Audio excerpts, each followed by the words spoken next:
Hi, loves. So, I wanted to hop on here and just kind of talk about my situation over the last couple years.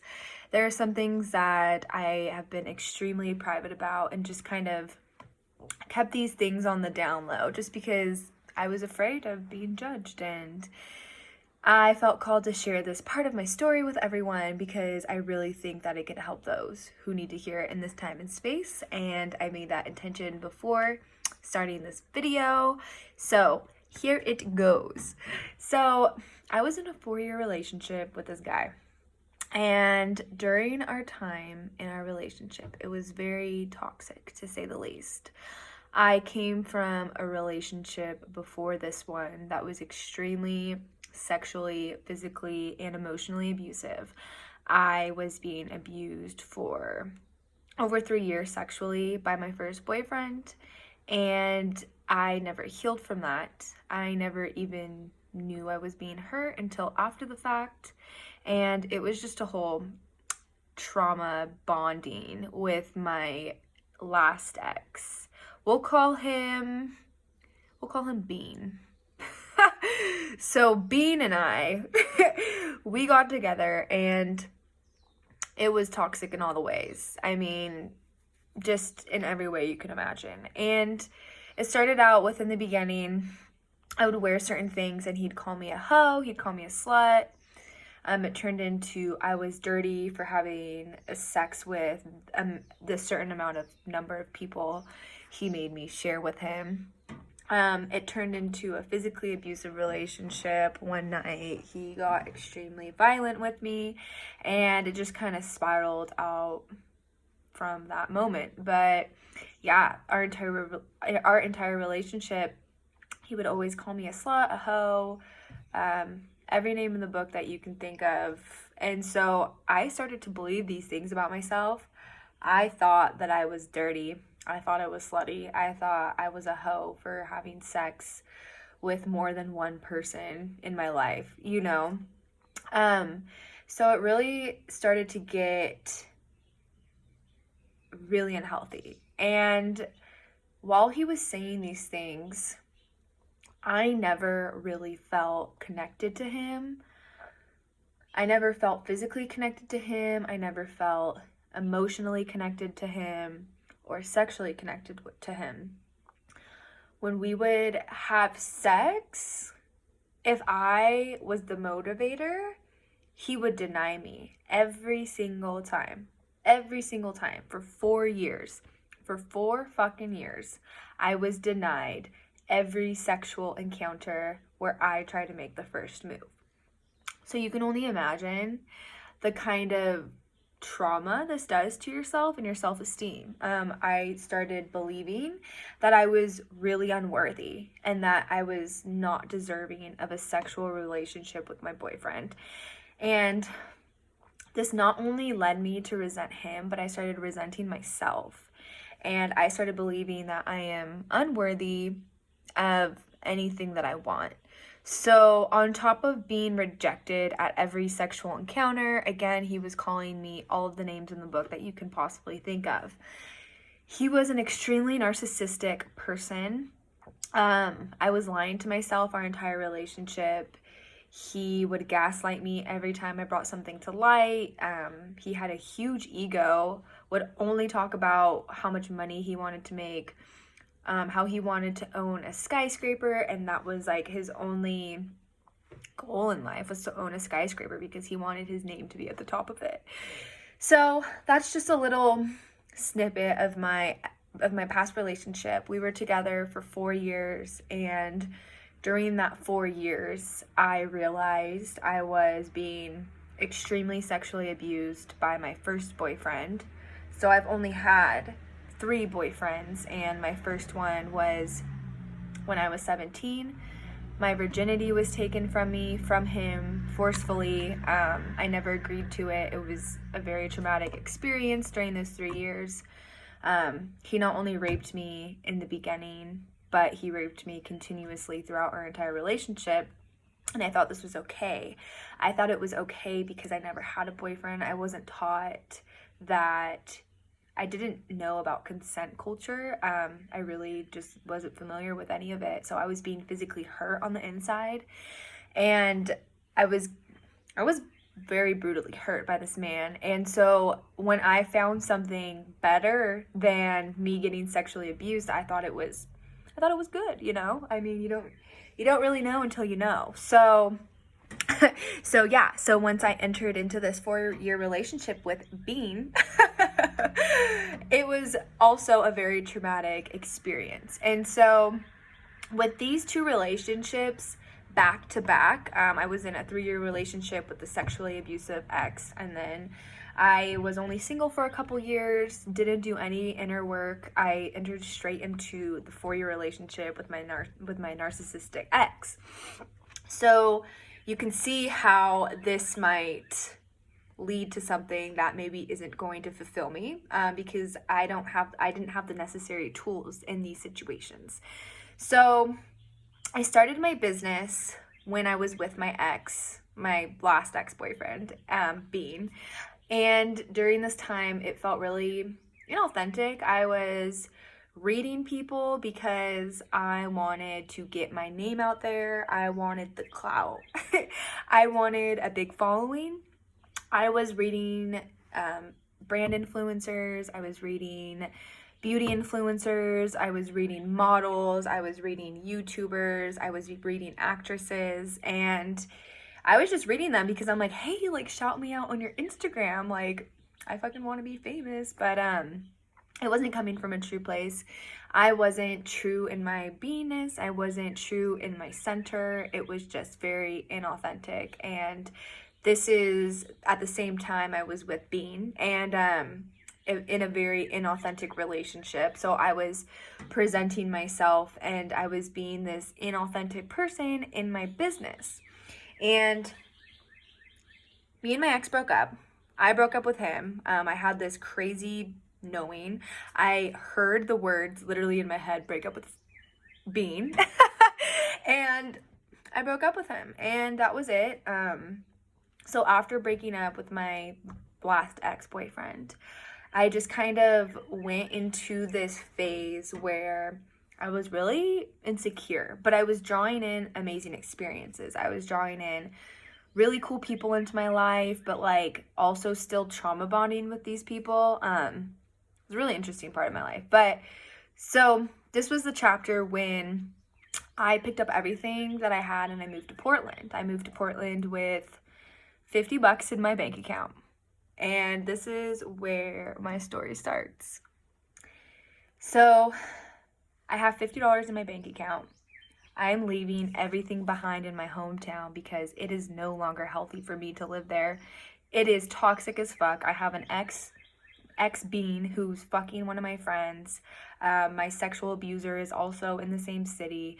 My friends are, we're not on the same level anymore. We're not in the same paths, My job was super draining, very unhealthy, so much drama, just drama. So I was like, you know what? I need to fucking leave. I need to get out. I need to go to Portland. So, so me being in this state of mind, like, I'm unworthy. I can't really get men because I was told so. I am dirty. I am slutty. I'm a hoe. So you know what? I'm gonna fucking embody being a goddamn hoe. Because you know what? My dad always told me, I don't care what you are, as long as you are good at what you are doing. So I'm like, all right, you know what? I'm gonna be the goddamn best hoe out there. So me having $50 in my bank account led me to be persuaded into becoming a cam girl model. And this was not in alignment with me whatsoever. I hopped online and got naked in front of hundreds of people. And oh my God, I literally have chills. Like, I can't believe I just said that on camera. It's still something that I am working on. I am working on this feeling of this like shame around it and this just like icky feeling. I have nothing against that industry whatsoever, but what it brought me was not good things. I was not in alignment with my truth. I did not do the shadow work. I didn't know my worth.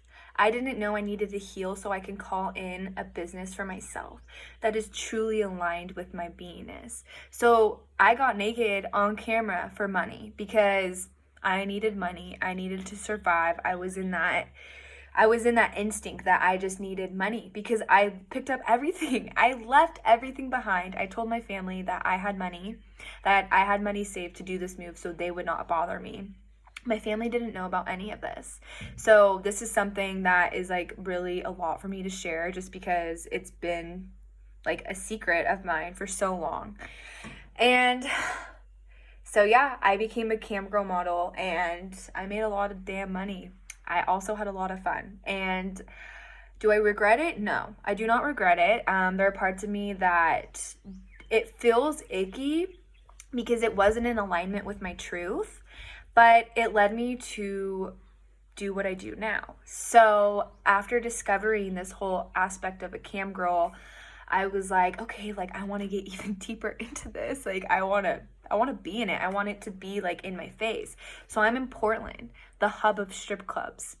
So you know what my little booty did? I freaking got all damn cute and I went to the strip club and I applied to be a bartender. So I got it off the bat because I mean so anyways, so I was a bartender at a strip club. The same time I was webcamming. I was making really good money. Like, I'm not gonna lie, I was making fucking bank. I was bartending, webcamming, hiding all of this from everyone online, and here I am saying, oh, I'm authentic, I am vulnerable, I share my whole life online. No, I don't. I'm a fucking sneaky bitch. I mean, not really anymore, but like, you know. So there we have it. So now I'm a bartender at a strip club and it feels icky, it feels weird. I remember sitting in the strip club bartending and it was like super dark and I said to myself, I'm like, if I went missing right now, no one knows where I am. Literally not one person. I felt so alone in that moment. I felt so cold. I felt so dark. I told a couple close friends that what I was doing and stuff like that, but I felt so alone. I don't know how to explain it. I didn't know that there was a home within my heart. I did not know that. And so I was trying to find this home in these like very foreign, dark places. And New Year's Eve, it was like spirit was calling me, but it was my boss calling me. And he was like, my dancer name was Coco. Or my bartender name was Coco. And he goes, Coco, you're fired. And I was like, oh, like what the fuck am I gonna do for money now? I didn't feel comfortable webcamming at this point, and I still would from time to time because I was like, I need to get $1, like I need to, pay my rent and shit. But yeah, so it was like spirit was calling me and was like, you just get out while you can. We're letting you go. But I took it as like, well, shoot, I can't bartend anymore, so guess I need to be a stripper, because I was in the mindset that I am not worthy enough to create a spiritual brand online. I am not worthy to step into these shoes. I'm not a leader. I had all of these thoughts running through my head. I didn't do the shadow work around my 2 very unhealthy boyfriend toxic situations. I didn't do any work around my sexual trauma. I didn't do any work. I didn't do any inner work. So I was like, okay, I need a stripper because being a stripper is all I'm worthy of. And I am not saying that strippers are unworthy or dirty or anything like that. But in my mind, I thought that was the only thing I could do to make good money. I believe that I had to be a stripper in order to make good money. I thought I had to show my body to make good money. Not fucking true. Not true. So, all of last year, I remained very hidden. I know that I let some little sneak peeks out here and there about like, yeah, I am a stripper. I said it a couple times online, but I didn't really I didn't say it. Because I was ashamed. I was so ashamed. I seriously thought that like when I was in that, I thought, I was like, yeah, I'm a baller, I'm a bad bitch, like, and I was a bad bitch, you know, and I was fully living my wild woman archetype. Like, I loved it. I loved parts of dancing. I truly did. I loved being on stage. I loved being the center of attention. I loved being seen. I never felt seen before, by a man, and I felt truly seen. And I felt seen at the fucking strip club. Like, that's what it was. So here I am thinking I'm this powerful woman, and which I am. I am a completely powerful woman, but I seriously thought that I was unworthy of making money in my business because of these external factors telling me so, saying, you know, being rejected for having sex, being rejected so many times by guys. Like, so I was like, you know what? Like, I'm gonna make guys want me now. So I got to live that fantasy for a year. It was fun. It was fun. It was really unhealthy, though. It was extremely unhealthy. I also met the most incredible women throughout my journey in being naked on stage. But yeah, I came on here to say that you are completely fucking worthy. You are so worthy of stepping into what you want to do. You never have to belittle yourself because you think that you are not worthy of stepping into your true damn fucking spotlight. Like, let me tell you, okay? Let me tell you, like, we are not going to choose things that are not in alignment with us anymore. We are in the 21st century. We are in 2020. We are stepping into our goddamn purpose, okay? Being a stripper, I highly doubt being a stripper is your purpose. It might be part of your path, but it is not your purpose. It's just not. I mean, maybe it is. I might get some backlash for this. And again, I am not saying anything bad about it. Like, I had so much fun. I met amazing women. My own judgment of women were so wrong. Before doing this, I thought it was like dirty, you know, but no. The most only dope girl strip. Let me just say that. Only cool girls are in it. But I seriously thought that I couldn't have my own brand. I couldn't do my own thing. So I'm here to say that that is wrong, that is false. And please, please, please, for the love of God, start doing what makes your pussy wet. What makes it throb, you know, like starting my own business and stepping into my purpose. That is what makes my pussy throb, not being on stage naked in front of a bunch of goddamn men, okay? I mean, I'm sure they loved it, but I didn't. So, you know, do what makes your heart full, your pussy throb. Make sure that your heart and your pussy are in alignment with one another. That's the only thing. Make sure everything's in alignment. It was not in alignment for me.